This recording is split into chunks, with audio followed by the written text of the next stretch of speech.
Okay, I might note here, using that last figure that I made, that you do not always have to have the interior, the original iterative system of moves to be the first.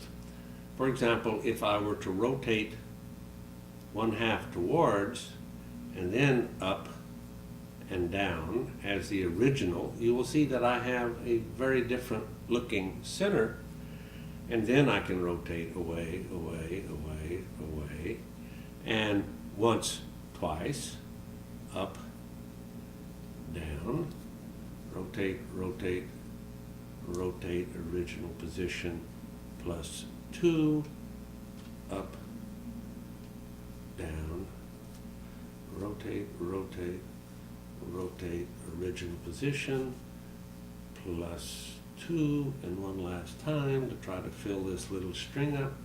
It's really too short for this, but we'll see what we can get. Original position, +2, and then the interleave out.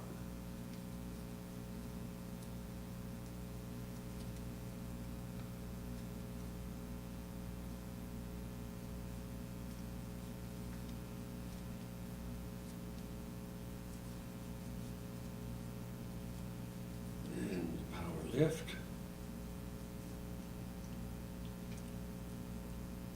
And making the figure have the strings get in the proper location.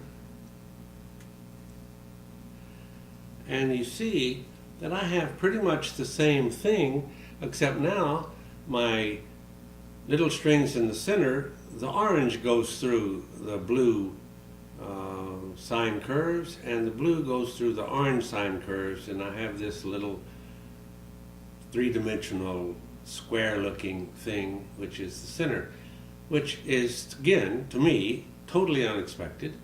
But that's why whenever you're doing string figures, the best way to do them that I have found is to posit a systemic change and then investigate and make sure you're doing it correctly and accurately, and then notate what you have found and build on it so that you can get more interesting figures. To me, the next thing I should do is to do the -1/2 as an iterative function without any other difference and see what happens to the interior. And I think this will come out fairly easily. And I could describe the fact that what I'm really doing is thinking while I am investigating.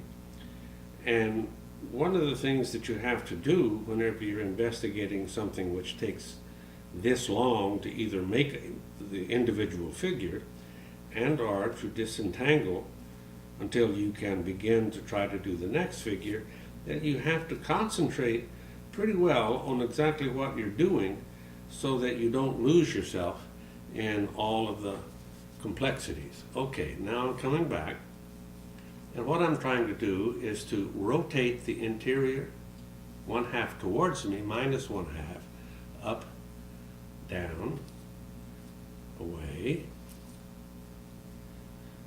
1/2 towards, up, down, away, 1/2 towards, up, down, away. And I can tell just from the way the figure feels that something different is happening. Up,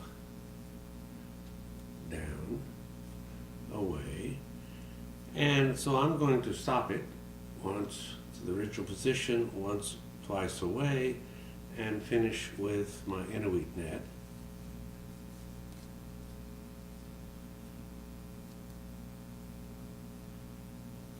And I see that there is this mess in the center, which I will try to push out so that I can, there was a little better. It's not quite showing its pattern yet. There's more like it. It's very interesting because if you can see you have a series of orange and a series of blue, and each one of them goes up and around and down and around and up and around and down and around the transverse strings. So instead of having any interaction with the strings for themselves so that you have a richness of complexity, you merely have these sine curves winding around the transverse strings.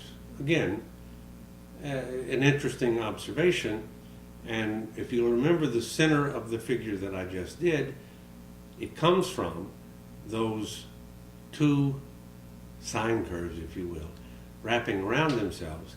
And if you go back and look at the final figure, you might find that it would be more interesting than you thought it was from what you thought about it the first time.